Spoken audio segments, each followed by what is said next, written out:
नमस्कार, एम्प्लॉयज अड्डा YouTube channel पर आपका एक बार फिर से स्वागत है। सभी सरकारी कर्मचारियों, पेंशन भोगियों, सैन्य कर्मियों, रेलवे कर्मचारियों से रिलेटेड लेटेस्ट अपडेट आज की इस वीडियो के अंदर हम आपके लिए लेके आए हैं। तो पूरी जानकारी के लिए वीडियो को अंत तक देखें।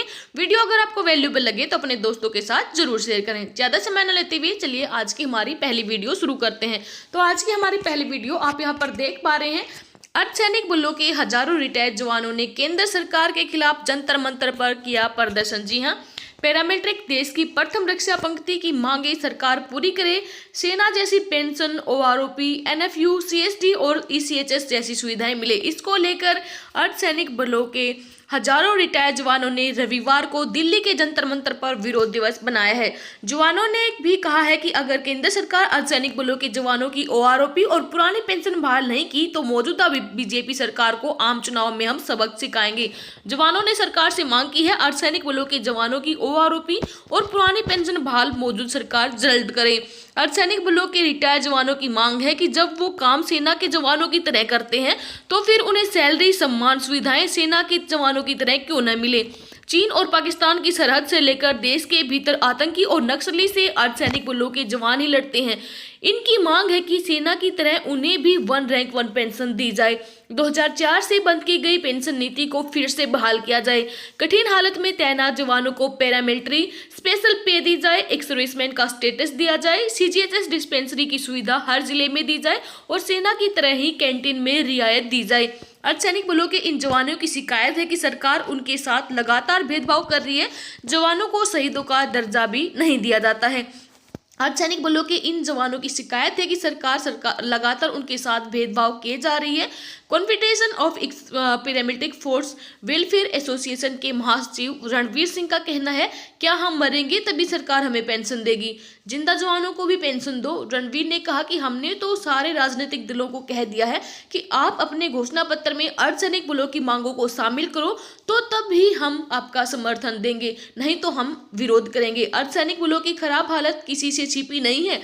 इनके जवान रेगिस्तान में 50 डिग्री तापमान में तो तैनात होते ही हैं, साथ में 15,000 फीट की ऊंचाई पर 20 डिग्री से नीचे तापमान में भी ड्यूटी करते हैं। तो काफी जायज मांगे हमारे अर्धसैनिक जवानों के द्वारा यहाँ पर उठाई जा रही है।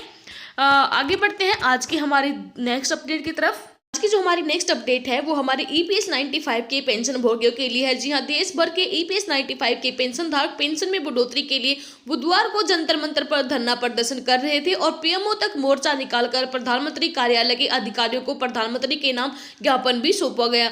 ऑल इंडिया ईपीएस 95 पेंशनर संघर्ष समिति के राष्ट्रीय अध्यक्ष कमांडर अशोक राउत ने बताया कि पूरे भारत में 186 इंडस्ट्री से संबंधित 65 लाख पेंशनर ने हर महीने 541 रुपए काटकर अपनी पेंशन के लिए फंड जमा किया है और वही फंड उनके बुढ़ापे में काम नहीं आ रहा है। इनमें बोर्ड, कॉर्पोरेशन, कॉर्पोरेट सेक्टर, चीनी मिल, प्राइवेट उद्योग और सरकारी उद्योग भी शामिल हैं।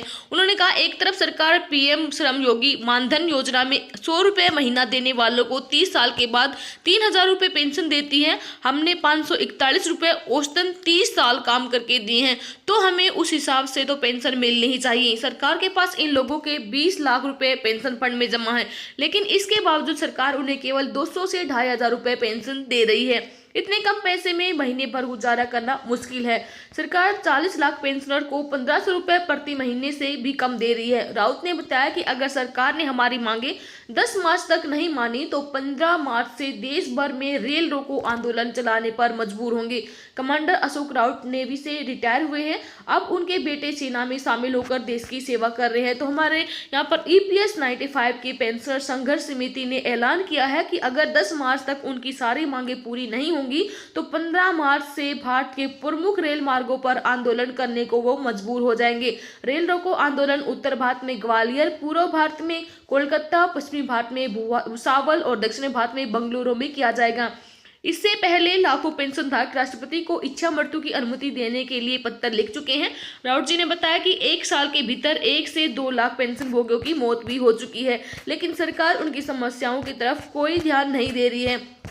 तो आखिरकार यहाँ पर ईपीएस 95 के पेंशन धारकों ने यहाँ पर ऐलान कर दिया है कि अगर यहाँ पर उनकी मांगों को तय टाइम मतलब 10 मार्च तक कंप्लीट नहीं किया गया तो वो यहाँ पर मजबूरन रेलों को आंदोलन करेंगे। आगे बढ़ते हैं आज के हमारी थर्ड अपडेट की तरफ। और आज की जो हमारी थर्ड अपडेट है, voice of ex serviceman society के द्वारा ये मैसेज शेयर किया गया है कि जो हमारे भूतपूर्व सैनिक हैं उनके बच्चों को छात्रवृत्ति से लंबित किया जाता है और इसके लिए यहाँ पर आरटीआई भी लगाई थी, जिसका जवाब यहाँ पर आया है। तो यहाँ पर इसमें बताया गया है कि धन की कमी के कारण रक्षा मंत्रालय पूर्व सैनिकों के बच्चों को पढ़ाई के लिए मिलने वाली छात्रवृत्ति का भुगतान नहीं कर पा रहा है। मंत्रालय ने भूतपूर्व सैनिकों को भेजे जवाब में कहा कि धन के अभाव में आवेदनों को लंबित रखा जा रहा है। और दूसरी तरफ सूचना के अधिकार के तहत मिली जानकारी में रक्षा मंत्रालय ने कहा कि करीब 30% मामलों में छात्रवृत्ति मंजूर कर दी गई है। रक्षा मंत्री पूर्व सैनिक कल्याण कोष का संचालन केंद्रीय सैनिक कल्याण बोर्ड द्वारा किया जाता है और इसके तहत अभी पूर्व सैनिकों के बच्चों को पहली कक्षा से लेकर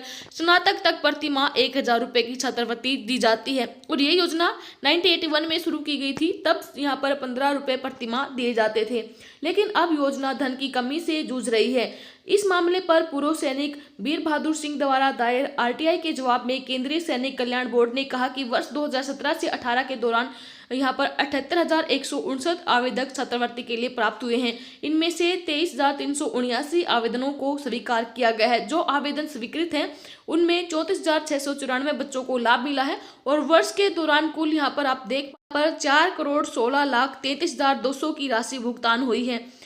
वीर बहादुर सिंह को आरटीआई का जवाब 31 जनवरी को जारी हुआ है और छात्रवृत्ति आवेदनों के लंबित होने का मामला उठाया तो उन्हें ईमेल के जरिए जवाब मिला है कि धन की कमी के कारण यहाँ पर आवेदनों को मंजूर नहीं किया जा रहा है। तो पूर्व सैनिक बलों के जवानों बच्चों को छात्रवृत्ति मिले, इसके लिए लगातार यहाँ पर voice of ex serviceman society के द्वारा भी आवाज उठा जा रही है। आगे बढ़ते हैं आज की हमारी नेक्स्ट अपडेट की तरफ। आज की हमारी लास्ट अपडेट है, पुरानी पेंशन बहाली के लिए कमेटी गठन के ऐलान पर मुलाजिमों ने उठाया धरना। जी हां, आर पार की लड़ाई करने को एकत्रित हुए प्रदेश भर के 3500 कर्मचारी। प्रशासन की ओर से डीसीआरजी एक्स ग्रेसियो पुरानी पेंशन बहाली के लिए रिव्यू कमेटी का नोटिफिकेशन सोमवार तक जारी करने का भरोसा देने पर सीपीएफ कर्मचारी यूनियन ने प्रदेश स्तरीय रोष मार्च और वित्त मंत्री दफ्तर का घेराव स्थगित कर दिया है। वहीं चिल्ड्रन पार्क में लगाया गया पक्का मोर्चा भी उठा लिया गया है। सीपीएफ कर्मचारी यूनियन के बैनर तले शुक्रवार को प्रदेश भर से लगभग 3500 कर्मचारी चिल्ड्रन पार्क में एकत्रित हुए। प्रदर्शनकारियों की ओर से शहर में रोष मार्च और वित्त मंत्री दफ्तर के घेराव करना था और दिन भर की प्रशासन व प्रदर्शनकारियों में कसमकस चली। शाम लगभग 4 बजे धरना स्थल पर पहुंचे लोकसभा इंचार्ज ने उनको आश्वासन दिया, जिसके बाद इसको धरने को यहाँ पर उठा लिया गया है। तो ये थी आज की हमारी लास्ट अपडेट। फिर हाजिर होंगे आपके सामने लेटेस्ट अपडेट के साथ, तब तक के लिए बने रहे हमारे साथ। धन्यवाद। जय हिंद, जय भारत।